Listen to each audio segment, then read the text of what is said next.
Avec cette ambiance assurée par la fanfare kimbanguiste, les autorités académiques de l'ISTEM Kabinda ont donné le ton d'une journée exceptionnelle qui a marqué la clôture de l'année académique 2025-2026. La cérémonie s'est ouverte par une pièce théâtrale. Mademoiselle Adèle, tu es ignorante ou moins informée. Attends, je te donne les secrets de suivre les études à l'ISTEM. Cela a été suivi du discours du secrétaire général académique, le master Jonas Ngefumalamba, qui a dressé le bilan de l'année académique tout en mettant en lumière les réalisations de l'institution ainsi que les défis relevés au cours de l'exercice 2025-2026. A enregistré 807 étudiants régulièrement inscrits.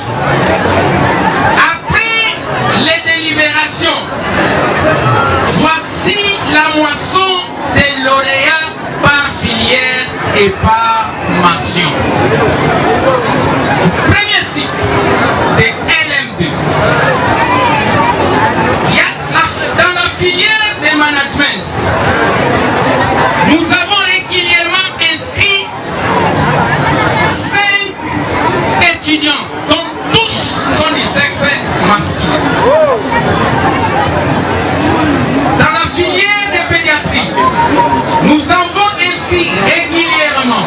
Prenant ensuite la parole, la directrice générale de l'ISTEM Kabinda, Catherine Kabika Ilunga, ambassadrice universelle de la paix, a salué les efforts fournis par l'ensemble de la communauté universitaire.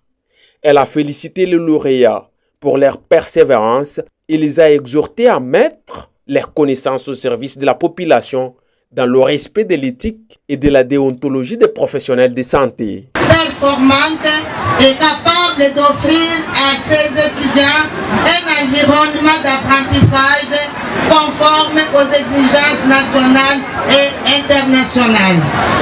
3 années plus tard, les résultats parlent d'eux-mêmes. Grâce à une gestion rigoureuse, transparente et responsable, mais surtout grâce aux efforts conjugués de toute la communauté universitaire, plusieurs infrastructures majeures ont été réalisées entièrement sur fonds propres de notre institution.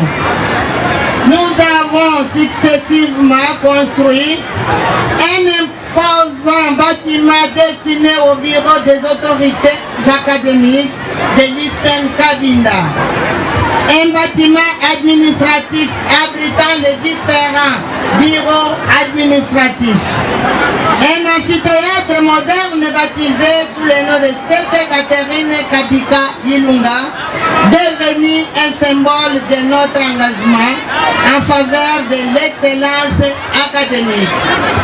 Et aujourd'hui, nous ajoutons une nouvelle page à notre histoire avec l'inauguration officielle d'un nouveau bâtiment comprenant des grandes salles de technique spécialisées ainsi que des auditoires modernes offrant une capacité d'accueil. Représentant le gouverneur de la province, le gouverneur Aïe, Célestin Kayembe Tchangi-Tchoubola, a dans son intervention encouragé les nouveaux diplômés à contribuer activement au développement du système de santé de la province de Lomami et de la République démocratique du Congo, tout en réaffirmant l'engagement des autorités à accompagner les établissements des enseignements supérieurs. Après cette série d'allocations, la cérémonie s'est poursuivie par la collation des grades académiques. Et là, il faut noter que 324 diplômés, dont 6 titulaires du grade de master, ont reçu leur diplôme avant l'inauguration de plusieurs nouvelles infrastructures et la clôture officielle de l'année académique 2025-2026.